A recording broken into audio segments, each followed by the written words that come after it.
You think your apartment is your safe space.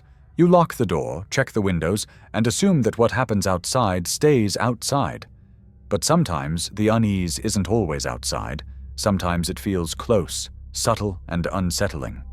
Prepare yourself. Once you hear these stories, you may never look at your own apartment the same way again. I was 27 when I moved into a modest 2-bedroom apartment in the older downtown district of my city. The building was from the 1960s, a little worn, but with surprisingly low rent and easy access to my office.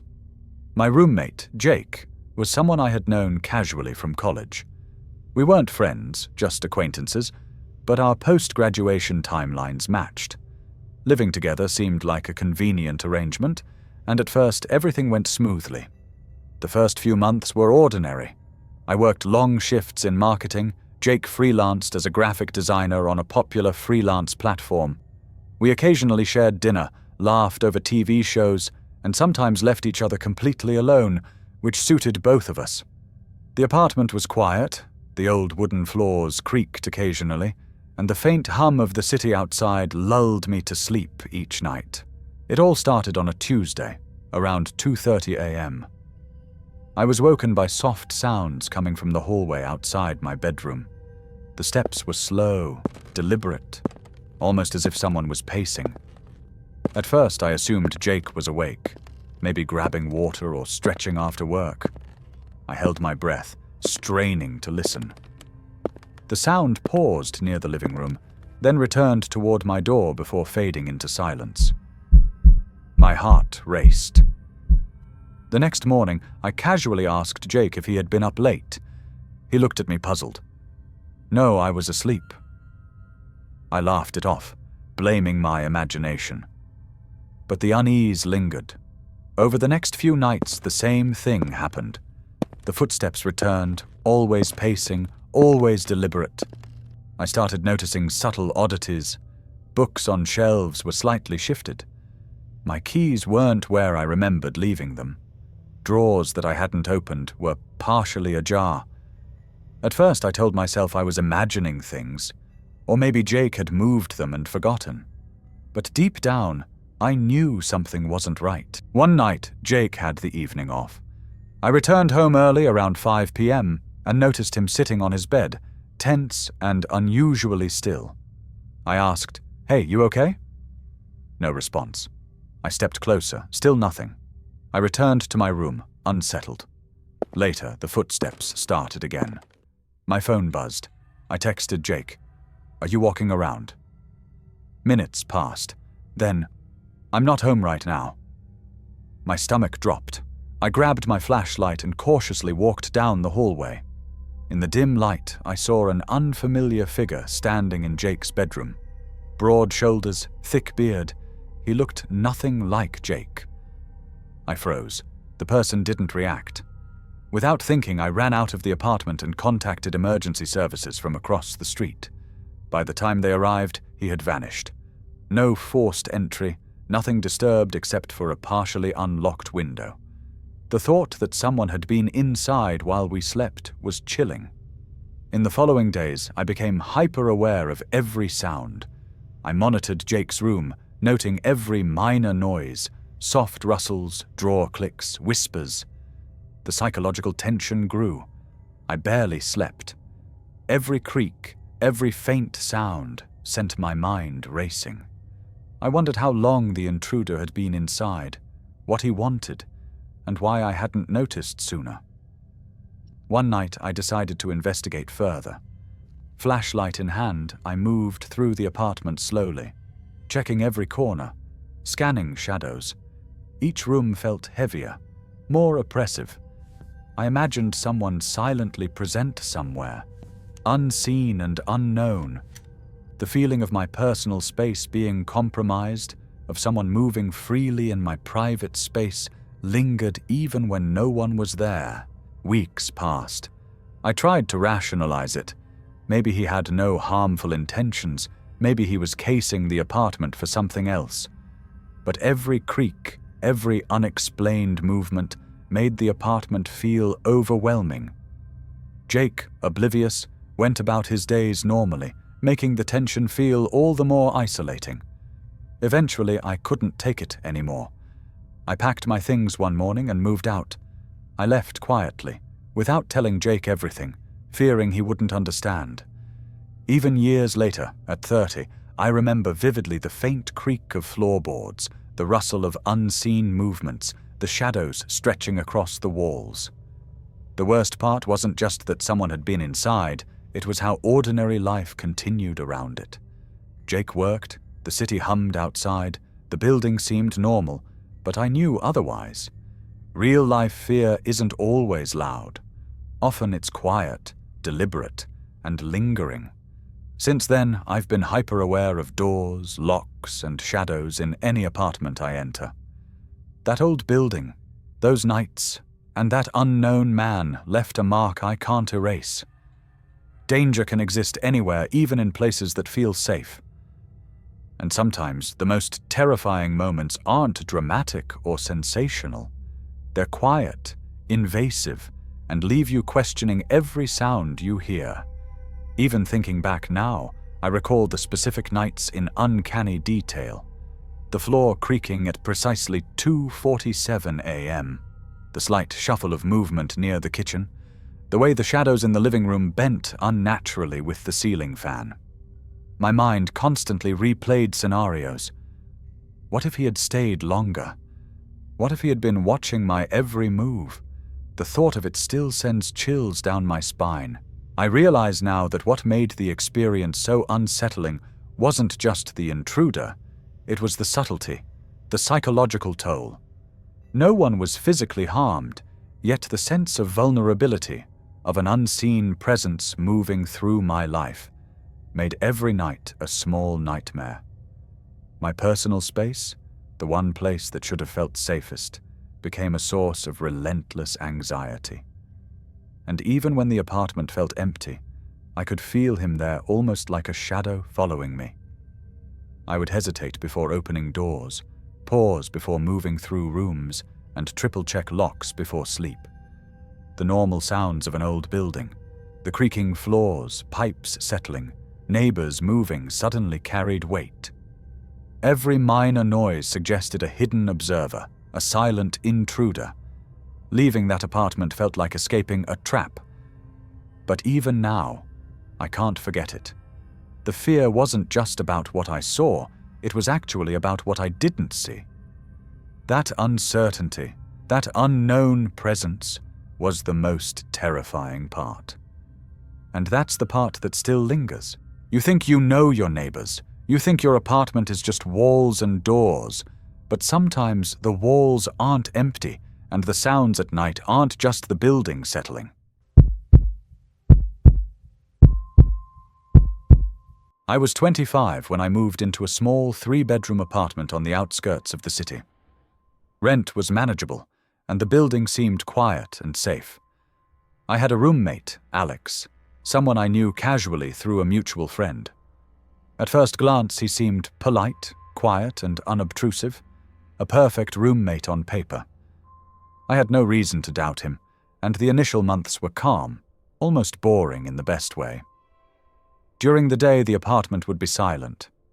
Alex had a job that kept him out for long hours, and I enjoyed having the space to myself. I liked the comfort of the ordinary, the faint hum of the refrigerator, the occasional creaks of the old floorboards. But what started as peaceful soon began to feel off. It began with small things. A misplaced mug, a drawer left slightly open, my keys not exactly where I had left them. I shrugged it off at first, assuming I had simply forgotten. But then came the first note. It slid under my bedroom door one evening. No envelope, no sender, just my first name in neat, unfamiliar handwriting. I see you. My stomach sank. I tried to laugh it off, convincing myself it was a prank. But that night, as I lay in bed, I thought I heard sounds in the hallway, slow and measured, lingering near my door. I froze, heart racing. I called out softly, "Alex?" No reply. The following day, I brought it up casually. "Hey, did you leave a note for me?" I asked. He shook his head, maintaining his calm demeanor. No idea what you're talking about. His tone didn't comfort me. If anything, it made me question my own memory. Weeks went by, and the small disturbances grew. One night, I returned home late to find my bedroom door slightly ajar, even though I had locked it before leaving. My laptop was open, though I was certain I had shut it. My mind raced. Had someone entered the apartment? Alex had never mentioned any friends having access, and the building had strict security. I tried observing him closely, noting when he left, when he returned, and any unusual behaviors.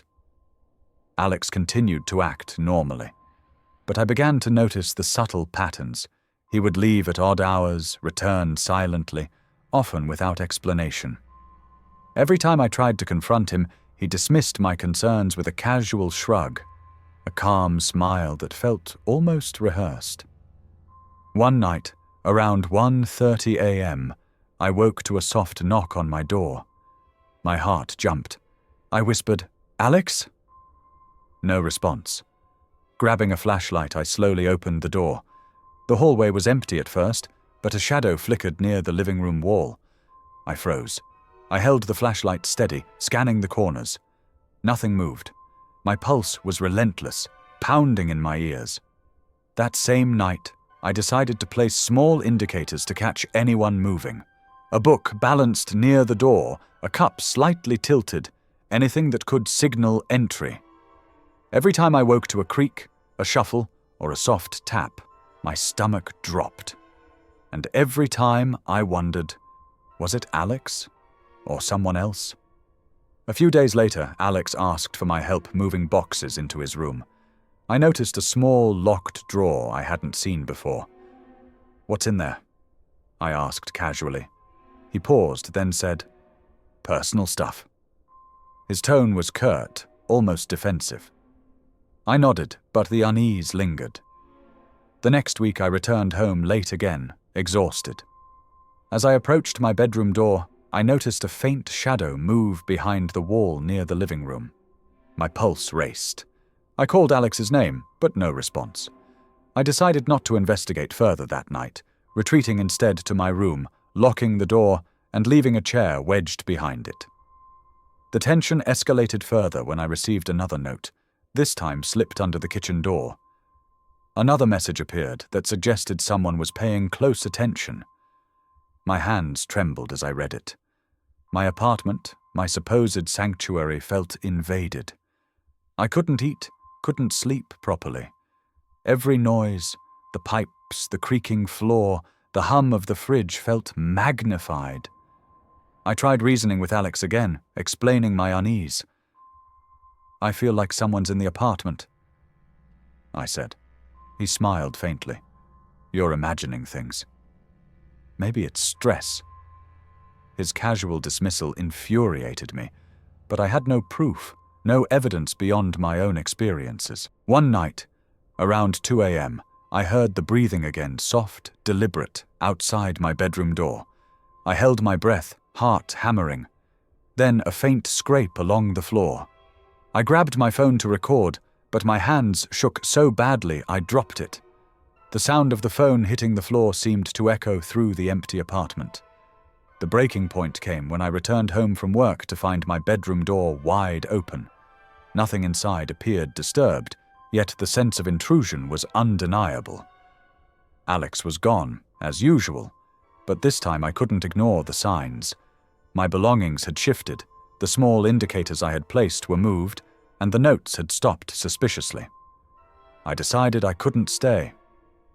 That evening I quietly packed my essentials, leaving a note for Alex and contacting building management to report the strange occurrences.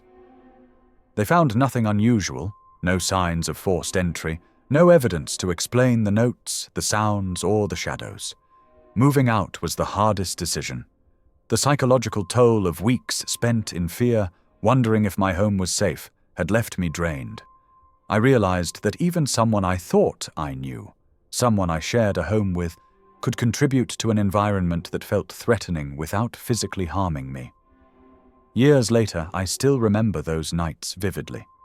The soft shuffle in the hallway, the shadow moving just out of reach, the notes that implied someone was always watching. The scariest part wasn't any direct action. It was the slow realization that your home can suddenly feel unfamiliar, and sometimes the person you trust most might be part of the reason. You never think the person next door could be watching. You never imagine that the walls you trust might conceal secrets, not shadows. But when it happened to me, I learned the apartment you call home can feel completely alien in a single night. I was 28 when I moved into a 2-bedroom apartment in the downtown area. The building was modern, with a small security desk, coded entry, and neighbors who mostly kept to themselves. I had recently ended a long-term relationship and wanted to start fresh somewhere that felt safe, private, and quiet. My roommate, a woman I'll call Lisa, responded to my ads. She seemed responsible, neat, and mature, just the type of person I thought I'd get along with. The first week was perfectly ordinary. Lisa moved in, unpacked her things, and we settled into separate routines. I had work during the day, while she was taking evening classes. We would occasionally chat in the kitchen or the hallway, but nothing unusual occurred. In fact, I was relieved sharing a space with someone I barely knew had gone smoothly. That changed about 10 days in. One evening I returned home around 9:30 p.m. I placed my keys on the counter and noticed something strange. A small piece of paper slid under my bedroom door. It contained a brief message that immediately unsettled me. I froze. My mind raced, and I checked the hallway empty. I knocked on Lisa's door. No response. I even went to the security desk, asking if anyone had left mail or notes for me. They had no record. My stomach churned. I locked my bedroom door and called a friend, explaining what had happened. My friend laughed it off, assuming it was a prank. I wanted to believe that too, but a gut feeling told me otherwise. Over the next few nights, things escalated. My bedroom door, which I always locked, would be slightly ajar when I returned home. Objects on my desk were subtly moved. A cup I left on the counter would be in a different spot. At first, I questioned myself. Maybe I had forgotten to lock it. Maybe I had moved the items without noticing. But the feeling of being watched was impossible to ignore. One night, around 11 p.m., I woke to the sound of footsteps pacing outside my door. I held my breath, heart hammering, listening to the slow, deliberate rhythm. After a few minutes, the footsteps stopped. I waited silently, hoping they would not resume.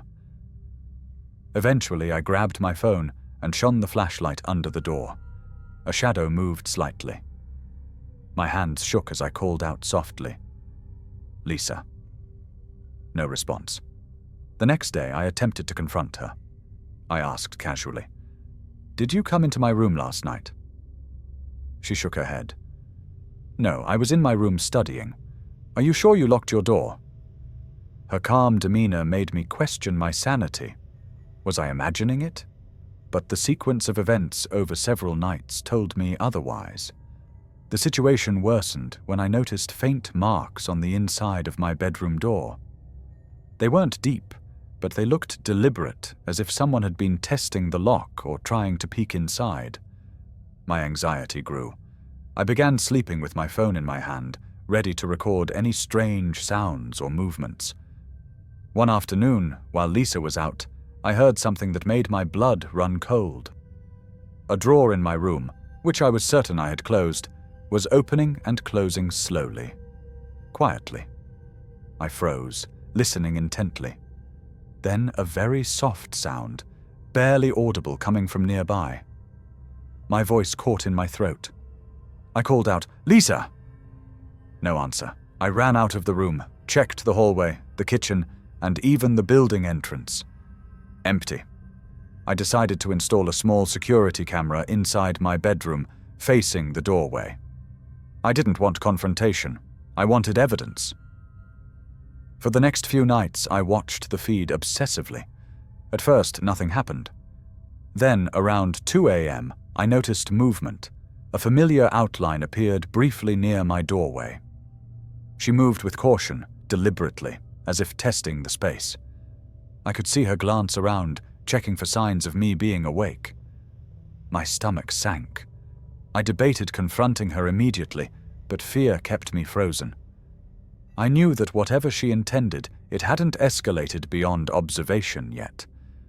But the realization that my roommate, the person I trusted in my own home, was paying attention without my knowledge and was terrifying. The following day, I attempted another casual conversation. "Lisa, can we talk?" I asked, voice steady. She smiled faintly. "About what?"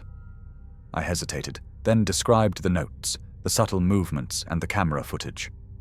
She laughed softly. "You're imagining things. Maybe it's stress." Her words felt rehearsed, hollow. I knew she was lying. A week later, I returned home after a long day at work.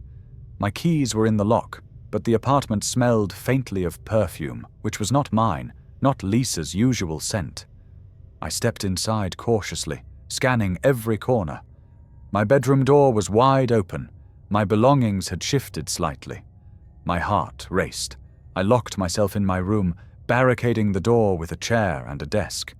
I stayed awake the entire night, listening for any noise. The creak of the floor, the shuffle of papers, anything that might indicate movement. Around 3 a.m. I heard it, the soft scrape of something across the hardwood, followed by a barely audible sound. "I'm here." My hands trembled. I clutched the phone, ready to dial the police. But when I flung open the door, there was no one there. The next day, I made a decision. I contacted the building management and reported the disturbances. They conducted a thorough investigation, but found nothing conclusive. No evidence of forced entry, no signs that Lisa had tampered with my belongings, nothing beyond my own reports. The situation felt like a nightmare I couldn't wake up from. Over the following week, the tension in the apartment was unbearable. I could feel Lisa's presence even when she was absent, an unseen weight pressing on me. Every noise, water dripping, wind against the window, footsteps in the hallway set my nerves on edge. I began sleeping in different rooms, constantly rearranging furniture to detect movement. Finally, I decided to move out. I found a new apartment, packed my things, and left without informing Lisa of my exact plans. I wanted no confrontation, no explanation, just an escape from the constant unease. On the day I moved, I noticed her looking at me from the hallway. She smiled faintly, as if nothing had happened. But I couldn't shake the feeling that the apartment, the walls, and my former roommate held a presence I couldn't understand. Even years later, I replay every detail in my mind, including the notes, the shadows, the whispers. I never saw Lisa again, and I never discovered her intentions. The apartment felt ordinary to outsiders, but for me, it became a place of psychological tension that lingered long after I left. Living with someone should be safe, predictable, and even comfortable. But sometimes the danger is subtle, silent, and hidden in the routines we take for granted. The most terrifying part wasn't the note or the shadow. It was the slow realization that the person you trust in your own home could make you feel unsafe without ever touching you. These tenants shared their experiences so we can see how ordinary spaces can turn into places of lingering discomfort. No one planned for it, no one imagined it, and yet it happened. It's a sobering reminder. Vigilance, awareness, and trust are fragile, and safety is never guaranteed. As you go about your day, glance at your apartment, your doors, your neighbors, and remember that sometimes the most ordinary places can hold the most extraordinary fears. So as not to miss out on next update, like, subscribe, and stay updated to get more of our upcoming stories.